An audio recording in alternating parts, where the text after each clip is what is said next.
com vocês um pouquinho sobre psicomotricidade, recreação e jogos, para vocês que perderam a nossa aula do sábado de manhã.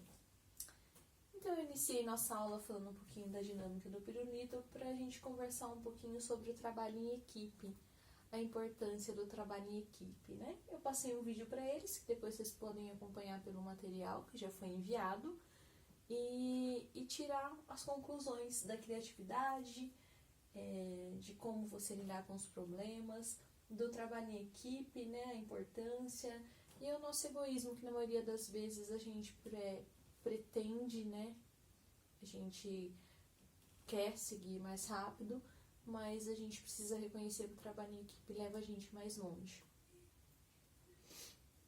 E aí, iniciamos com os benefícios da leitura na primeira infância.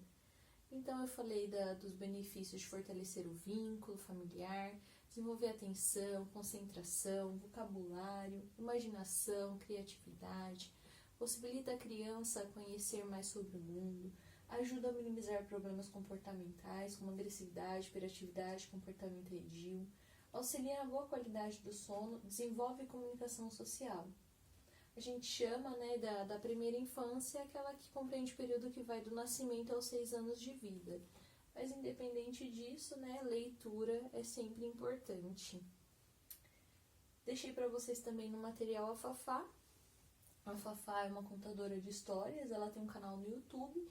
Então, se vocês ainda não assistiram a Fafá no material, indico aí para vocês a Fafá. E aqui nesse vídeo ela fala um pouquinho sobre a criança, né? O que é a criança. Então, é uma contação bacana para vocês assistirem. E vamos nós, né, falar um pouquinho sobre os conceitos. Então, aqui entende-se por recreação todas as atividades e situações em que acontece uma diversão, assim como através do relaxamento e do entretenimento. São quase infinitas as possibilidades de recreação existentes hoje em dia, especialmente porque cada pessoa pode descobrir e desenvolver interesses por diversas formas de recreação e diversão.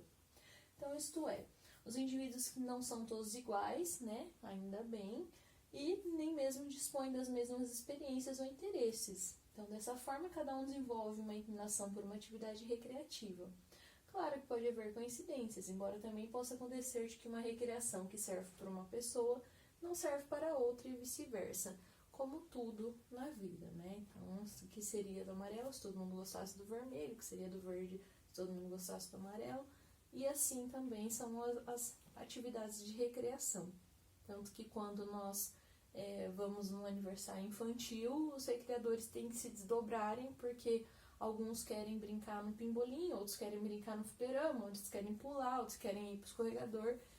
Por isso, né, os recreadores têm que ter essa disposição de estar correndo atrás das crianças também. Então, aqui existem algumas atividades recreativas que muitas pessoas desejam realizar. Entre as mais populares estão ir ao cinema, participar de uma excursão ao ar livre, realizando atividades esportivas ou vinculadas com a proximidade da natureza, praticar algum esporte, como futebol, tênis, basquete, natação, entre outros. Então, quando a gente fala de recreação, ela não é somente de crianças, né? Nós adultos também temos recreação, diversão, né? Podemos chamar assim. Então, a recreação acontece geralmente em espaços onde as pessoas podem participar livremente de acordo com seus interesses e preferências. A noção básica de uma situação de recreação é permitir que cada um encontre o que mais lhe dá prazer, ou possa sentir-se feliz e cômodo, além de fazer o melhor que puder. A recreação se diferencia de outras situações de relaxamentos, tais como dormir ou descansar, pois implica sempre uma participação ativa das pessoas nas atividades a serem desenvolvidas. Né? Então, recreação é aquilo que você está em movimento, aquilo que você tem a atividade, está ativo. No material também deixei um vídeo aí do Neurosaber, para vocês conhecerem um pouquinho, né, da atividade, da recreação que ela fala. E coloco aqui para vocês sobre a psicomotricidade, né? Então, tem um vídeo aqui para depois vocês assistirem no material, bem bacana. Importante quando a gente fala, desmembrando um pouquinho o conteúdo, né, o teórico assim de recreação, agora eu vou falar um pouquinho da psicomotricidade. A gente, sempre que vai trabalhar alguma atividade com as crianças, a gente precisa saber o porquê está trabalhando aquilo. Então, quando eu pego uma brincadeira, um jogo, uma recreação, igual eu deixei para vocês no final, eu preciso saber o porquê que eu estou trabalhando aquilo. Por quê? A psicomotricidade, como eu coloco aqui para vocês, não é só motricidade. Então, é muito comum o professor trabalhar a motricidade, a coordenação motora e achar que está explorando o desenvolvimento psicomotor da criança e a psicomotricidade infantil. Então, no entanto, o desenvolvimento motor é apenas um dos eixos que englobam a psicomotricidade. E aí eu coloco ali para vocês, ó, desenvolvimento motor lá no pico, desenvolvimento cognitivo e o desenvolvimento psíquico, que formam esse triângulo. Então, uma brincadeira psicomotora, né, psicomotricidade, é uma brincadeira que envolve os 3 eixos. Então, a psicomotricidade tem esses 3 eixos do desenvolvimento. Então, os 3 eixos de desenvolvimento devem ser explorados em conjunto, visando o desenvolvimento integral da criança. Dessa forma, a psicomotricidade deve ser a base da prática pedagógica na educação infantil. Coloquei para vocês aqui algumas referências, né, para vocês consultarem. E aí eu coloco um pouco do que é o brincar. Então, brincar é uma importante forma de comunicação e é por meio deste ato que a criança pode reproduzir o seu cotidiano.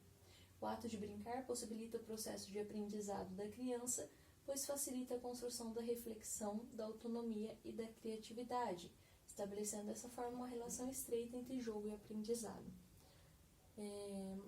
Eu coloquei um pouco para as professoras no dia que muitos pais, né, hoje em dia avós, tios, quem a criança mora, colocam a educação infantil como brincar, somente brincar, e acreditam que levam as crianças para brincarem e não para aprenderem. E nesse ponto a educação infantil é o principal desenvolvimento da criança. Então é nítido quando a gente pega um ensino fundamental, né, o primeiro ano, e a criança não fez educação infantil. Então, a gente sabe a importância, nós professores de educação infantil sabemos, né, a importância da educação infantil e tudo que ela oferece para a criança, o desenvolvimento da criança. Então, a criança ela se desenvolve através do brincar. Isso é muito importante, a gente sempre trocar nesse ponto com os pais, que a educação infantil não é creche, a educação infantil não é depósito de criança, a educação infantil é importante para o desenvolvimento da criança. Então, se faz necessário conscientizar os pais, educadores e sociedade em geral sobre a ludicidade que deve estar sempre vivenciada na infância, ou seja, de que o brincar faz parte de uma aprendizagem prazerosa, não sendo somente lazer, mas sim um ato de aprendizagem. Então, brincar na educação infantil proporciona à criança estabelecer regras constituídas por si em grupo, contribuindo na integração do indivíduo na sociedade.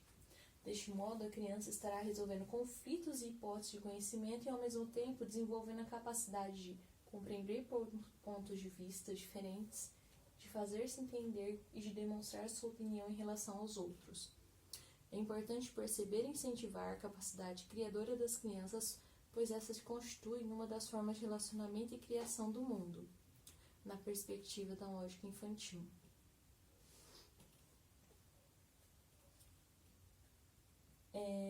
Aqui eu coloco as implicações no ato de brincar e desenvolvimento infantil. Então, brincar, segundo o dicionário Aurélio, é divertir-se, recrear-se, entreter-se, distrair, folgar. Também pode-se entreter-se com jogos infantis, ou seja, brincar é algo muito presente nas nossas vidas, ou pelo menos deveria ter. Com certeza, até mesmo aquela pessoa adulta, que hoje é carrancuda, que é chata, em algum momento na vida ela teve o seu momento de brincar, de brincadeira. A gente sempre pensa nesse ponto. Eu coloquei a importância do brincar também de acordo com o referencial curricular nacional de 98, né, que o principal indicador da brincadeira entre as crianças é o papel que assumem enquanto brincam. Então, ao adotar outros papéis na brincadeira, as crianças agem em frente à realidade de maneira não literal, transferindo e substituindo suas ações cotidianas pelas ações e características do papel assumido, utilizando-se de objetos substitutos. Então, na brincadeira é muito comum, por exemplo, né, um mouse, né, o que eu tenho aqui, virar um avião, né, um mouse virar um carro, né, um mouse virar um apagador. Então é muito comum e saudável, né, a gente ter essa criatividade, deixar aflorar a criatividade das crianças. Então, a brincadeira é de fundamental importância para o desenvolvimento infantil, na medida em que a criança pode transformar e produzir novos significados, que foi o que eu falei agora para vocês. Então, nas situações que a criança é estimulada, é possível observar que rompe com a relação de subordinação ao objeto, atribuindo-lhe um novo significado, que expressa seu caráter ativo no curso do seu próprio desenvolvimento. Então, é muito comum também nós vermos, às vezes, a criança pegando, né, o controle e aí vem alguém e fala assim: o que você está fazendo, moleque? Isso é um controle, por que você está fazendo isso com o controle? Né? Acaba aí, corta a imaginação. E aí cresce um adulto travado, né, que não consegue sair do mundo e não consegue ter uma cabeça aberta do tipo, eu dou uma opinião, é aquilo, pronto, e acabou. Não consegue sair daquilo, né? Se a madeira é um tom marrom e eu falo assim, nossa, mas ela tem uns pedacinhos pretos, né? Tem alguns detalhes pretos. Não, isso é marrom, pronto, acabou. Eu não consigo ver nada além do que eu preciso imaginar.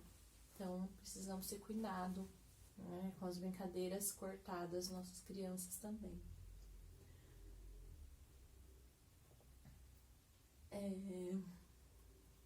Isso aqui tudo é importante, né? A gente dá uma lida, mas eu deixo para que vocês acompanhem isso tudo no material. Aqui temos Vygotsky, né? Muito importante para a área pedagógica, que toma como ponto de partida a existência de uma relação entre determinado nível de desenvolvimento e a capacidade potencial de aprendizado. Defende a ideia de que para verificar o nível de desenvolvimento da criança temos que determinar pelo menos 2 níveis de desenvolvimento. Então, o primeiro deles seria o nível de desenvolvimento efetivo, que se faz através dos testes que estabelecem a idade mental, isto é, aqueles que a criança é capaz de realizar por si mesma. E já o segundo nível dele se constituiria na área de desenvolvimento potencial, que se refere a tudo o que a criança é capaz de fazer com a ajuda dos demais, seja por imitação, demonstração, entre outros. O que a criança pode fazer hoje com a ajuda dos adultos ou dos iguais, certamente fará amanhã sozinha. Assim, significa que se pode examinar não somente o que foi produzido para o seu desenvolvimento, mas também o que se produziria durante o processo de maturação. Então, hoje, a gente sempre fala assim, faça o que eu falo, não faça o que eu faço. E a criança é totalmente ao contrário. Ela vai fazer o que você faz e não vai fazer o que você fala. Então, por isso que a gente fala dos espelhos. O professor é o maior espelho da criança. Então, muitas vezes as meninas querem prender o cabelo igual a professora, passar esmalte igual a professora, agem como as professoras, dão aula em casa para as bonecas como as professoras. Então, o professor tem um papel muito importante na vida da criança. Ele é o espelho da criança. Por isso que devemos tomar cuidado em gritar, em falar alto, em como tratar as crianças, porque somos o espelho. Então, isso é muito importante. Então, aqui outra questão, falando dessa questão da imitação, né? Que na visão de Vygotsky, o jogo simbólico é como uma atividade típica da infância e essencial ao desenvolvimento infantil, ocorrendo a partir da aquisição da representação simbólica, impulsionada pela imitação. Então, dessa maneira, o jogo pode ser considerado uma atividade muito importante, pois através dele a criança cria uma zona de desenvolvimento proximal, com funções que ainda não amadureceram, mas que encontram em processo de maturação, ou seja, o que a criança irá alcançar em um futuro próximo. Aprendizado e desenvolvimento, então, estão intercalados desde o primeiro dia de vida, e é fácil concluir que o aprendizado da criança começa muito antes dela frequentar a escola. Todas as situações de aprendizado que são interpretadas pelas crianças na escola já têm história prévia, isso é, a criança já se deparou com algo relacionado no qual pode tirar experiências. Então, mais importante do que a gente somente transmitir o conhecimento é também aprender com elas. Então, muitas vezes, a gente precisa ter esse bate-papo mesmo com a criança para ter esse conhecimento prévio. até mesmo do que como trabalhar as brincadeiras. Então é importante ter a roda de conversa, que faz parte do dia a dia da criança, ouvir, e é daí que muitas vezes vem os casos que a gente precisa ter mais atenção, casos como o que está acontecendo em casa, né, o que a criança está passando. Então tudo isso é um papel importante da educação infantil que a gente consegue ter dentro da sala de aula. Então, na educação em geral, né, de modo geral, e principalmente na educação infantil, brincar é um potente veículo de aprendizagem experiencial, visto que permite, através do lúdico, vivenciar a aprendizagem como um processo social. Então, a proposta do lúdico é promover uma alfabetização significativa na prática educacional, é incorporar o conhecimento através das características do conhecimento do mundo. O lúdico promove o rendimento escolar, além do conhecimento, oralidade, pensamento e o sentido.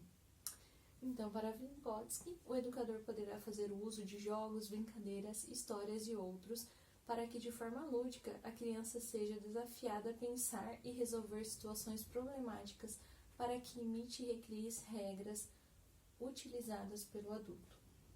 É o que eu sempre falo, através de jogos, brincadeiras, a gente consegue alfabetizar, a gente consegue melhorar a oralidade, convívio social, questões de matemática, questões de leituras. Então, um jogo, como processo também educativo, é muito importante. E além de que, né, é importante o desenvolvimento físico, intelectual, social, o jogo vem ampliando sua importância e deixando de ser um simples divertimento e tornando-se ponte entre a infância e a vida adulta. Vygotsky afirma que o jogo infantil transforma a criança, graças à imaginação, os objetivos produzidos socialmente.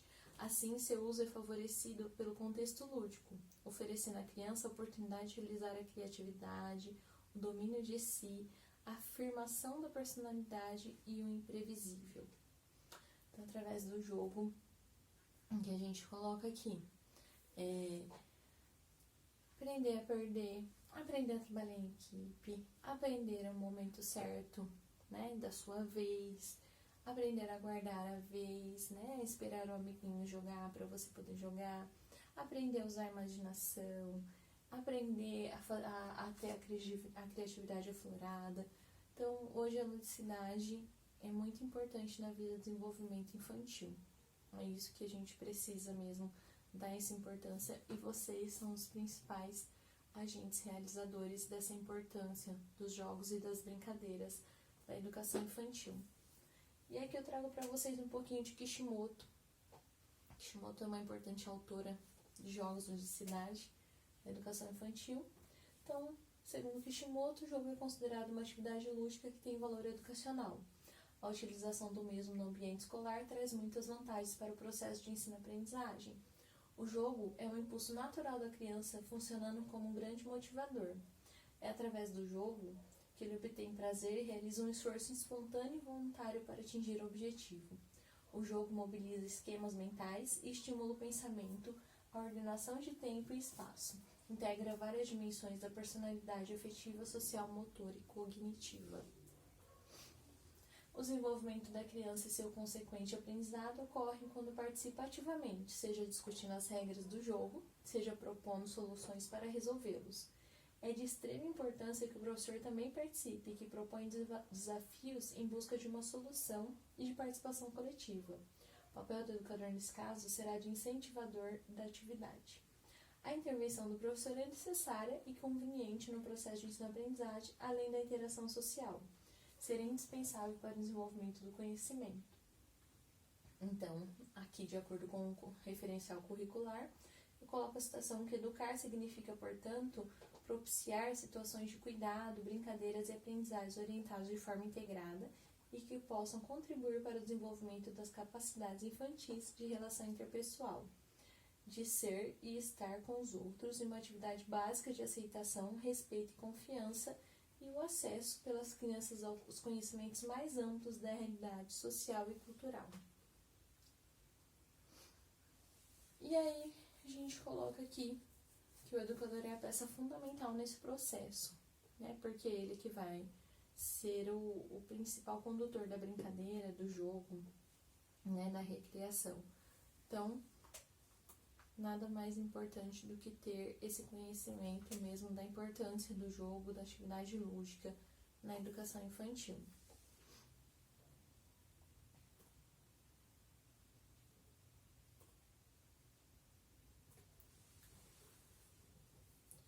Bom, e aí eu coloco aqui no material para vocês as melhores brincadeiras para cada fase. Então aqui eu coloco até 4 meses, né? Porque na verdade a criança ela tem essa interação aí desde da barriga da mãe, até mesmo quando a gente coloca histórias, a gente conversa, então a gente já tem essa interação com a criança, e até os 4 meses ela já tem essa fase aí das brincadeiras sensório-motora, né, que é a hora de descobrir o mundo através dos sentidos. Então, o que significa? Adora cor, som, textura, forma. No primeiro mês de vida, só quem participa da brincadeira são as mãos e a boca. Depois o bebê já consegue acompanhar a imagem com os olhos e até tenta colocar o pé na boca. Então, aqui fala um pouquinho o que a gente pode oferecer, né, para os nossos, até mesmo filhos, conhecidos, mas também principalmente quem trabalha na educação infantil, que a gente tem berçários aí a partir de 4 meses já, né? Então, a partir de 2 anos, né, que é o jogo de exercício do pensamento, do simbólico, da questão dos jogos simbólicos na construção, que é o faz de conta, fantasia, vida diária, né, que entra as aulas que as crianças dão em casa para as bonecas, os brinquedos de desmontar, blocos de construção, leitura de histórias com brincadeiras, túneis para passar, pequeno escorregador, carrinho, brincadeiras com música, reconhecimento do corpo. É engraçado que eu vi esses dias no Facebook, eu acho, uma imagem de um carro, né, com as portas abertas atrás e uma mulher tentando enfiar não sei se era uma janela, alguma coisa assim, e aí embaixo a legenda era assim: por isso é importante você dar brinquedos de encaixe para seu filho. E é verdade. Hoje a gente vê muitas pessoas que não têm pegada de pinça, que não conseguem amarrar o botão da camisa, que não conseguem amarrar o sapato por conta que não tiveram esse desenvolvimento na educação infantil. Então é importante respeitar cada faixa etária, cada brincadeira que é proposta, cada jogo que na faixa etária é para ser desenvolvido por conta disso mesmo. Então aqui eu coloco mais um pouquinho de jogos de 4 a 6 meses, de 6 a 10 meses, de 10 meses a 1 ano. E aí a gente começa a pular por as partes das idades, de 4 a 5, de 5 a 6. E aí eu coloco exercício de mordedores, chocalhos. Mais um pouquinho para vocês. E aí eu vou falar um pouquinho de jogos, né? Então, o jogo não vista apenas como divertimento ou brincadeira. O jogo favorece o desenvolvimento físico, cognitivo, afetivo, social e moral. Então, aqui não só Vygotsky, mas também para Piaget, o jogo é a construção do conhecimento. Então, as crianças querem jogar bem e se esforçam para superar os obstáculos, tanto cognitivos quanto emocionais. Se motivam mais durante o jogo, mais ativos mentalmente. O jogo possibilita a criança deficiente mental aprender de acordo com o seu ritmo e suas capacidades, que é o que eu coloquei para vocês também. Não somos todos iguais, né? Ninguém tem o mesmo raciocínio, mesmo velocidade de pensamento, então é importante a gente ter essa consciência e respeitar o limite de cada criança, principalmente as nossas inclusões. Então é importante a gente saber que cada um vai ter uma maneira de jogar, uma maneira de chegar no seu objetivo, mas que todos tenham que participar, todos consigam interagir. E aí eu coloco, né, essa questão importante de regras e limites. Já deixo uma questão aqui para vocês, né, que em 2021 será muito importante, regras e limites, após um ano de pandemia de 2020, a quais todas as crianças ficaram livres, leves e soltas dentro de casa. Então, eu deixo aqui para vocês os meus sentimentos para 2021, trabalharem regras e limites com os seus alunos. E aí, mais importante, né, mais do que nunca, a gente separar brincadeiras, jogos, para eles que trabalhem essa questão de regras e limites. Então, até os 6 meses, seu aluno, né, sua aluna não tem noção de que existem outras coisas além dele, né? Ele é o foco, é o centro, o eixo central, mas os horários de banho, mamada são suas primeiras regras. Eu conto sempre uma situação engraçada que eu vi no Facebook, que era um berçário, né? A professora estava contando uma história e o berçário, várias cadeirinhas com as crianças deitadinhas na cadeirinha, deviam ter lá os seus 6 meses, né, por aí. E a professora contando a história, e aí uma criança começou a chorar, um bebezinho começou a chorar. E aí a professora virou e falou assim: eu ainda não acabei a história, não é a hora ainda, eu preciso terminar a história. E aí a professora continuou contando a história, e aí quando ela falou, e viveram felizes para sempre, aí virou aquela hora, né, porque a hora do felizes para sempre, aí entrou auxiliar com todas as mamadeiras. Então foi assim, isso é uma regra e limite. Então qual que é a regra? Só tem mamadeira após o final da história. E qual é o final da história? Viveram felizes para sempre, né? Então até os 2 anos começa a perceber o mundo e as pessoas ao seu redor, mas ainda não sabe dividir. É a tradicional fase do é meu. É nesse período que o não, principalmente relacionado à segurança, passa a fazer parte mais ativamente da vida dele. Porém, a criança nessa idade quase não entende essa palavrinha, portanto, não acho que isso será suficiente para que ela não ponha mais o dedo na tomada. Se for preciso, retire de perto do perigo.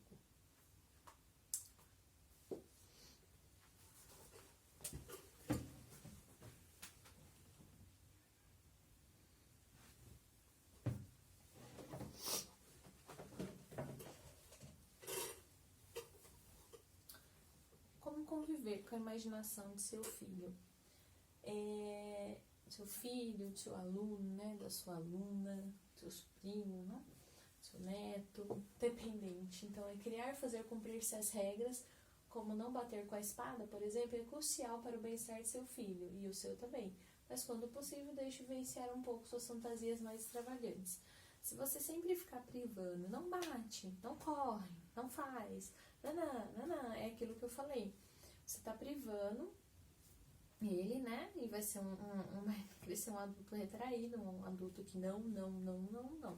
Então, ok, nem sempre precisa deixar bater na espada no amiguinho. Ele pode bater na parede, pode bater no chão, pode bater em outros lugares para extravasar, não tem problema, né? Então, se ele resolver transformar uma mesa de jantar em teto cabana, aproveite o exemplo para fazer um piquenique no chão da sala. Só aquele dia. Você não vai montar a cabana lá e aí todo mundo vai precisar comer no sofá porque na mesa do jantar tá a cabana do filho, né? Então a gente precisa saber disso também. Então aceite o amigo imaginário. Especialistas acreditam que ter um amigo imaginário indica que a criança criativa e sociável encontrou um jeito que ajuda a administrar seus medos e preocupações. Alguns estudos sugerem que metade das crianças terá um amiguinho imaginário em algum momento.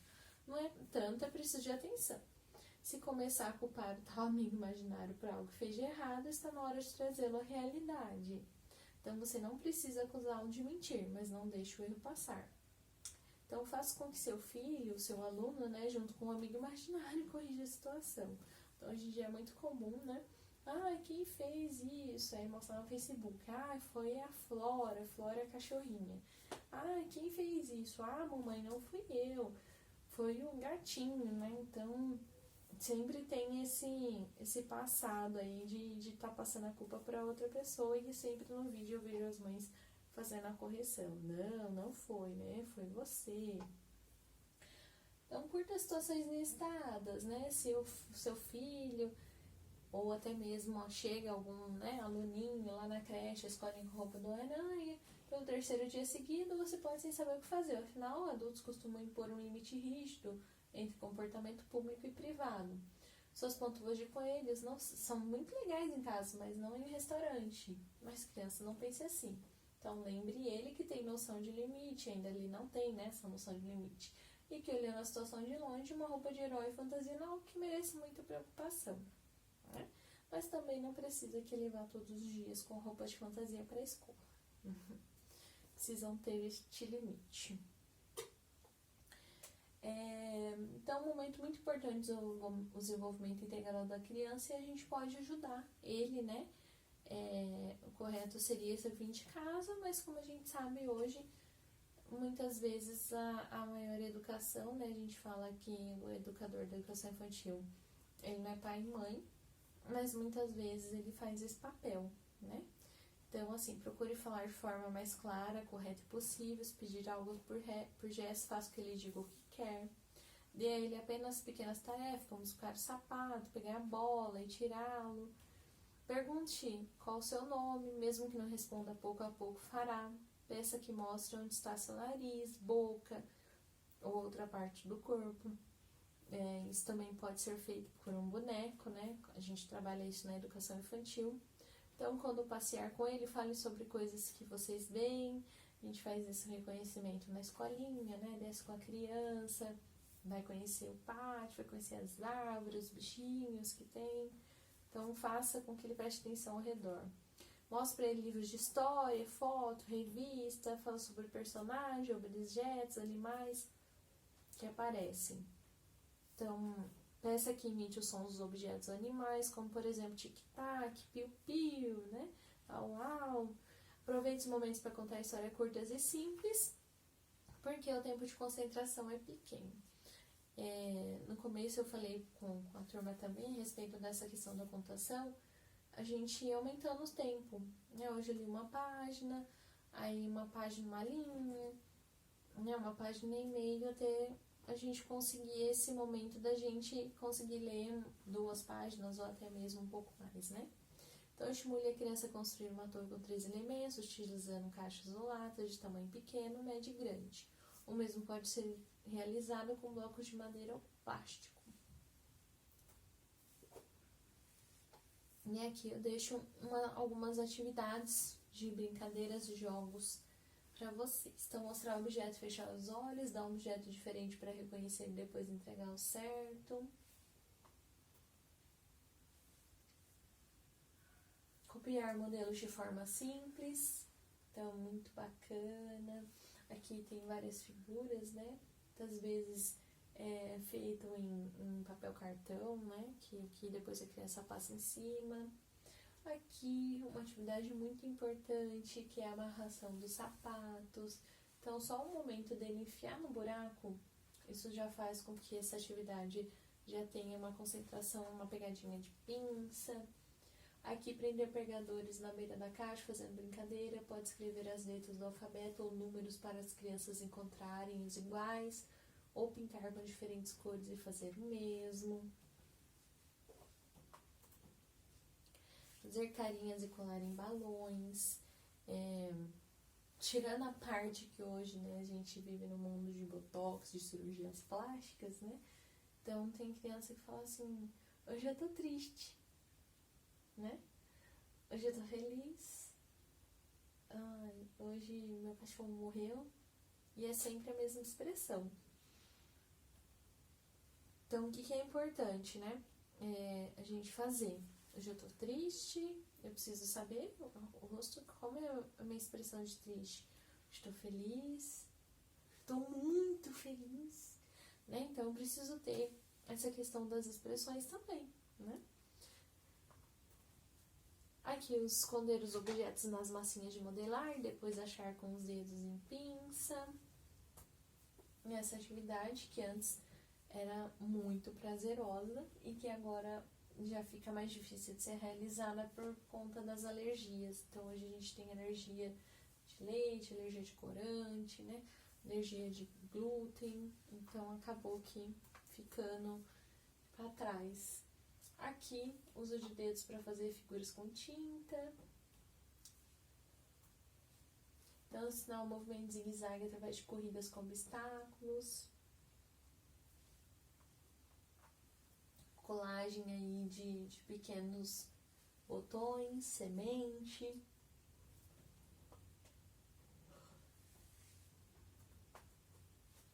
Então, aqui, colagem de pequenos objetos, né? Formando figuras, pode ser botões, pequenas sementes, feijões, semente de melancia, milho, que a gente conseguir. E aí, eu deixei para vocês e apresentei, na verdade, a Fafá, né? Mostrou para vocês aí a Maria Montessori. Então, muitas vezes a gente realiza jogos, brincadeiras, atividades e não sabe, né, quem foi que idealizou essas brincadeiras, esses jogos, essas atividades. E aí a Fafá conta para vocês um pouquinho quem foi Maria Montessori. Não deixem de assistir, que é muito bacana, porque Maria Montessori, além de ser pedagoga, ela também era médica, né? E na verdade a educação ganhou ela mais do que a saúde. Aqui também fala um pouquinho das atividades da Maria Montessori e muitas delas vocês realizam e nem sabem, né, que são de Maria Montessori. Então, essas questões aí das atividades de contato, de sensibilidade, a importância deles sentirem várias texturas diferentes. Então, isso veio de Maria Montessori.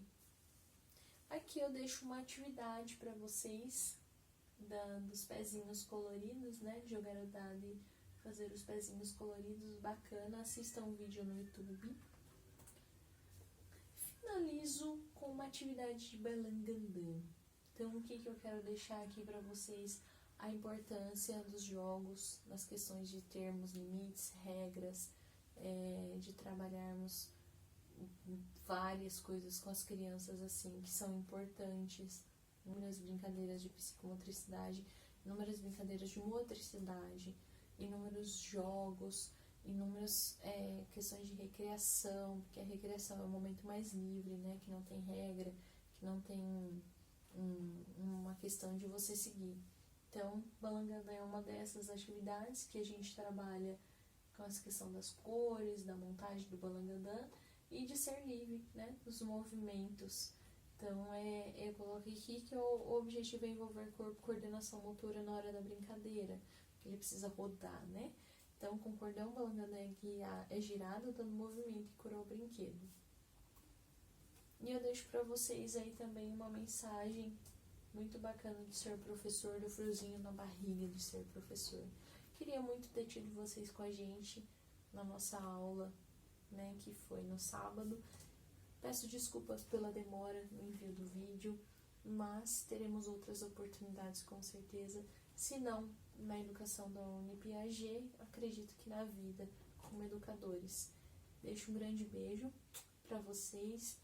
Espero ter contribuído um pouquinho assim para a aprendizagem de vocês, nem que seja assim um cheirinho, né, de jogos, brincadeiras de cidade, que vocês lembrem a brincadeira que vocês mais gostavam na infância, que vocês mais gostam hoje, porque eu acredito que todo professor, todo educador é um eterno Peter Pan, não cresce, e é isso que dá essa essência de nós sermos apaixonados pela educação.